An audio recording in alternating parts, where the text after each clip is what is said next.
Hey everybody, welcome back to another video. Today I'm revealing 15 best-selling print-on-demand niches that could get your account banned. Now, I found these using the eHunt inactive product section, which shows you best-selling Etsy listings that get removed. And in particular, I was looking for the non-seasonal ones that peaked in sales before they got deactivated. So these kept coming up, and that's a pretty good sign that Etsy took them down. So stick around to avoid these niches. I'll link this tool down in the description if you want to do some research for yourself, keep your account safe, and let's check it out. Now, does anyone know what this is? So I saw a ton of related products got removed. Apparently this is a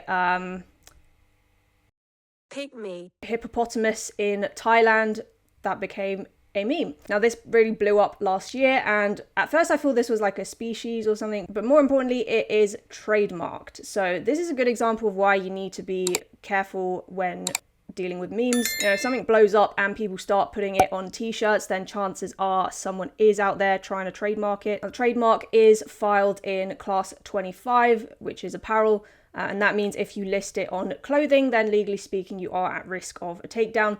And, you know, even if a trademark is still in the live/pending stage, like it is here, you've got platforms like Etsy and Amazon, which probably don't have the time to care about all the intricate legal details. And if someone complains, they will just remove your product and give you a strike without really looking into it too much, unfortunately. Because anyone can do that. They can just click report on Etsy and Amazon. It's really that easy. And you probably don't want to spend weeks of your life trying to argue with them either. Like, I remember when I trademarked my own brand, there was a window of time of approximately 10 months where it's not fully live yet, but USPTO had approved it. So I could essentially start takedown disputes, or at least threaten people with it should I want to. Not that I'm bothered to do that, I just need it for my Amazon approval. But anyway, the lesson is to check for trademarks before selling things based on memes. And be careful even if the mark isn't in the exact same class that you're selling in, or if it's live/pending as well. The next one shouldn't come as a surprise to anybody really, and that is Disney characters. So I found so many examples of Disney products in the deactivated section. And if we take a closer look at some of these products, such as this one was actually a really good bestseller. It was doing really well, making over 100 sales a week before it got deactivated. And here are some more examples of Disney related products that have also done really well but were deactivated at their peak. You know, there's no shortage of products getting removed for infringing on Disney. Now, if you look up Disney's trademarks, they have trademarks in so many different categories, and even for all the different characters that they own, and this includes class 25 for pretty much all of them. Now I can definitely see why people that have just started selling would be confused, because you can still find a lot of Disney related stuff live on the marketplace, right? So you'd think that if it wasn't allowed, they would just remove all of it, or, you know, not let you upload it. But it's not how it works, because, you know, maybe they should practically, but a lot of the time whether an infringing product is removed or not depends on whether the intellectual property itself, i.e. Disney, decides to go after that individual seller. And it would take them a very long time considering how much of this stuff there is on the platform. Also, this is kind of unlikely on Etsy, but you never know, a seller could have also bought licensing rights to a character from the intellectual property owner. So, you know, don't assume that you're allowed to sell something just because you see other people selling. It's pretty well known that Disney's legal team puts an extreme amount of effort into going after people just as they start making good money, actually. So yeah, best avoided. Next up is Bluey. So just like Disney, I've come across tons of deactivated Bluey themed products. Now this is a UK kids show that first aired in 2018. And it's still ongoing, so people definitely still very interested in this show. Bluey is trademarked in different categories by different companies, but it's not actually trademarked in the apparel category. So it does seem like an attempt was unsuccessful. So does that mean you are now in the clear to sell Bluey merch? Definitely wouldn't recommend it, because even without a trademark, remember that copyright still applies. So that means that the IP owner can take down your listings via copyright claims. And just like Disney, it seems like Bluey does try and take these down. So if you've got any Bluey designs up, then take them down before somebody else does. Next, I'm putting under the umbrella of sports teams. I'm grouping these together because there's just too many to list individually, and I'm not about to call this video like 100 niches, but basically anything relating to professional sports teams is pretty risky. So a ton of these getting removed, and even when the team's name isn't directly mentioned in the title or tags. This is designed with an England football player on it, and this seems like a digital product about basketball teams, but they do have the players' faces on them. So yeah, American football, and this issue crosses multiple sports. So I put together a list of sports where I've seen these takedowns happen through the Etsy inactive products tool. But obviously, this doesn't mean that you can't create designs relating to these sports in general. So like a baseball mama t-shirt or something should be fine. Obviously, trademark check the phrase. But the issue is with anything relating to specific teams, like players, events, management, stuff like that, right? Be careful to not accidentally use team names or players in your tags. There's obviously a massive trademark minefield because most sports teams have merch that they sell themselves, so they obviously want to protect that, right? Next up, I'm grouping again is what I'm going to call commercial brands, pretty much anything with a recognizable logo, but most of the designs that I've seen removed like these are based on snack brands, drinks and stuff like that. So, and you'll see a lot of these slip through the cracks, but some of them do get the boot off Etsy. So, stuff like this, right? Like Nike's logo on a sweatshirt, there's no surprises there, because if Nike's out there making sweatshirts with their logo on them, they probably don't want someone else doing that. Now, if you put the Nike logo on like a washing machine or something, that might be a little more case to argue there, but sweatshirts is just, it's kind of obvious, right? And then there's things like this that sort of fall more in the grey area. So this is not as obvious. These brand inspired kind of knockoffs, parodies, they're everywhere. So I genuinely can't tell you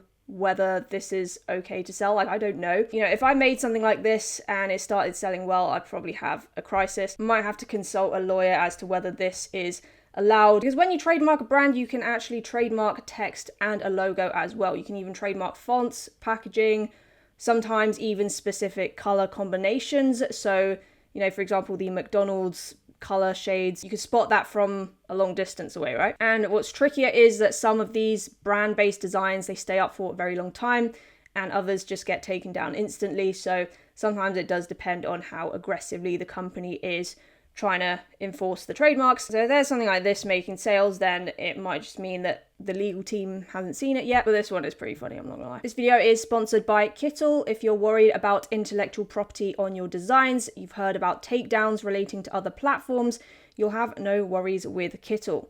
I actually switched from Canva to Kittl as my main print-on-demand design tool for that reason, along with many others. Kittl is designed for print-on-demand in mind, so if you go through all its templates, which are extremely customizable, as well as its graphics and AI generator, you'll notice that Kittl's design style and elements are a lot more focused towards popular t-shirt design styles. It's a web-based tool, so you don't need to download any software. But the best thing about Kittl is their transparent business licensing. They make it very clear that you can use templates you've edited or even AI-generated images commercially, whereas there have been problems with Canva relating to this in the past, which means that we're not really sure where some of the graphics on there come from and if they're completely safe to use commercially. But no such problems with Kittl, so it's now my go-to tool. To get 25% off your first month or year off a Kittl Pro or Expert plan, use the link in my description to sign up and use code TIAYT, that's TIAYT, to claim your discount. Or if you just want to try out the platform, there is a free plan so you can get used to it before you decide to commit. And the next niche is Wicked, which belongs to Universal Pictures. And ironically, Disney tried to get the rights to this a long time ago, but failed. So this is a musical based on The Wizard of Oz. Now, the original was written a long time ago, but the first part of the new movie was released at the end of last year, and I think part 2 of that is coming out this year, later, correct me if I'm wrong. So yeah, massive surge in popularity recently, and that obviously comes with a lot of infringing products. But highly trademarked word and logo, do not sell stuff with this on it. And in this case, because it's just one word, I think context does matter. So if you were using the word in general sense, like have a wicked day, without any reference to the movie, then that's technically still legal.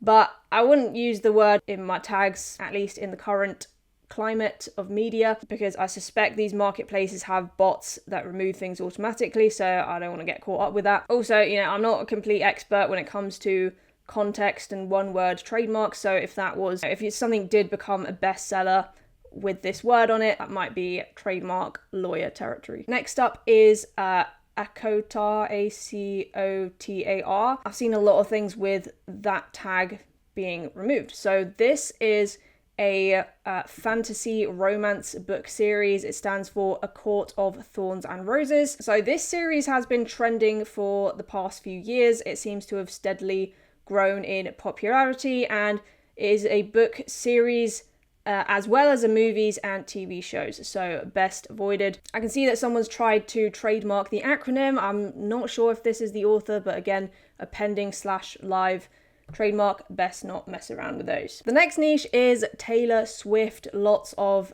things getting removed. The Eras tour ended at the end of last year, but I checked the sales graphs and most of these were still peaking. They were selling really well when they got inactivated. So this is a good lesson in copyright again, because none of these things just outright say like Taylor Swift on them, right? It's all different song lyrics or names or something a bit more detailed, but they can still go after you for that. And if it's not in the public domain, then song lyrics and passages from books, they're usually automatically copyrighted as soon as they're published. So this is generally true, but these specifics vary case by case, especially when you take into account fair use, if you're making money, even by adding commentary or changing things.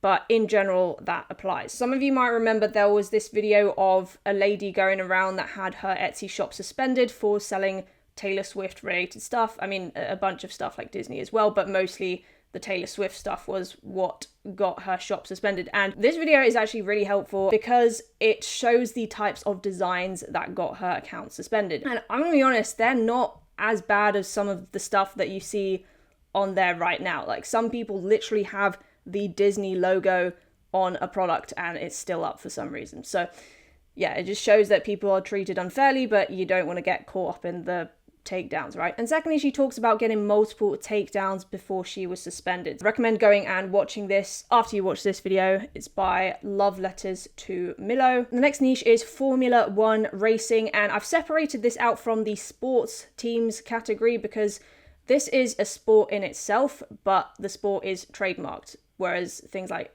baseball, basketball, those are not trademarked. It's just the teams and the players. But it's different here because it is the sport. Now, I've seen tons of Formula One related products being removed, even without any teams or athletes.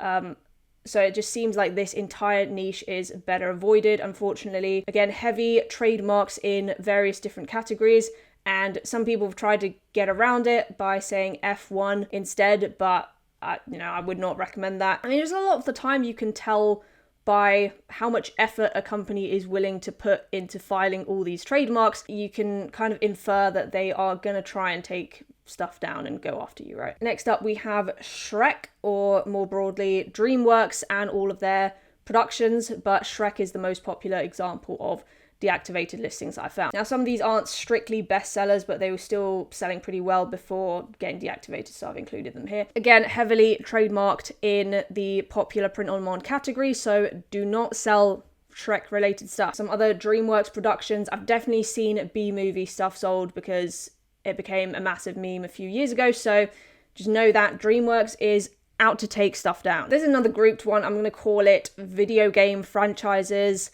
but I mostly found designs being deactivated from Nintendo and Sega, so like Pokemon and Sonic, basically. But I guess this can apply to any video game franchise. I've seen Call of Duty stuff removed as well. I put together a popular list of games I've seen designs for at some point, not sure if those were removed or not, but there were definitely designs for them on Etsy that shouldn't have been on there. Now, a lot of these will not be obvious, like Pac-Man, for example. You should not sell Pac-Man related stuff. Now, this next one is quite possibly the worst niche on this entire list, because if your design is not removed and it starts selling, you will have multiple people going after you. So the trademark itself is owned by Dr. Seuss Enterprises, but the film adaptations were produced by a mix of companies that are well known for going after people, including Disney and Universal Pictures. I could not honestly recommend avoiding this one more. Multiple people involved in these productions.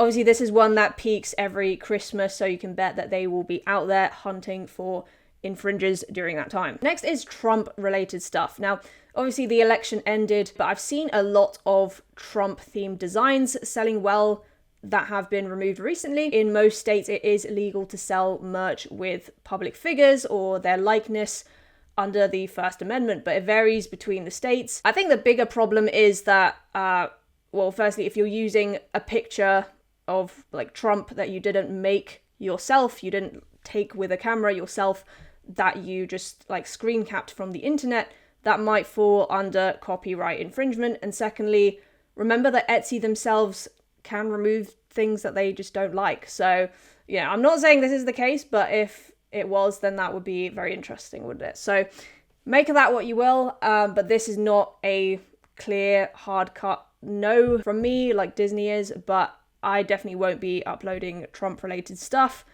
or like any politics-related stuff. To be honest, it is very profitable, but it's a bit risky for me. Next up, we have Harry Potter, or more broadly speaking, Warner Bros. Again, like Universal Studios. They're kind of like Disney. They, go after people, so just stay away from anything that they produce or touch. So text and logo, trademark, no excuses for this. I remember there was a video of a lady, does anyone else remember this, who had her account suspended because of selling Harry Potter fabric. I can't find the video, but it did exist. Next up is Hello Kitty, which is owned by a company called Sanrio. Now, when you trademark things, you usually trademark in a particular country. So for example, my trademark is registered in the US, so it's technically not protected in the UK or other countries, but most of these companies will file trademarks in multiple countries. Now, Etsy is a US company, so you should go via USPTO results, but even if it's not trademarked in the US, there's still copyright, so yeah, just don't sell Hello Kitty related stuff. I've created a free step-by-step intellectual property checking guide for print-on-demand sellers. This is the exact process that I'm now using myself before I upload new designs, and you can download that in the description below. All the tools that I've used in this video, I'll link on that document as well, or in the description as well. If you want to see how I made my first 100K on Etsy, I've written a full guide on my new website with the video, so go check it out. Let me know what you think of the new website. I'm pretty excited to be adding more writing and articles in the future, adding resources to it and whatever I can make. So you can fill out a feedback form and let me know what you like and what you don't like about it. And I'll see you guys in the next one.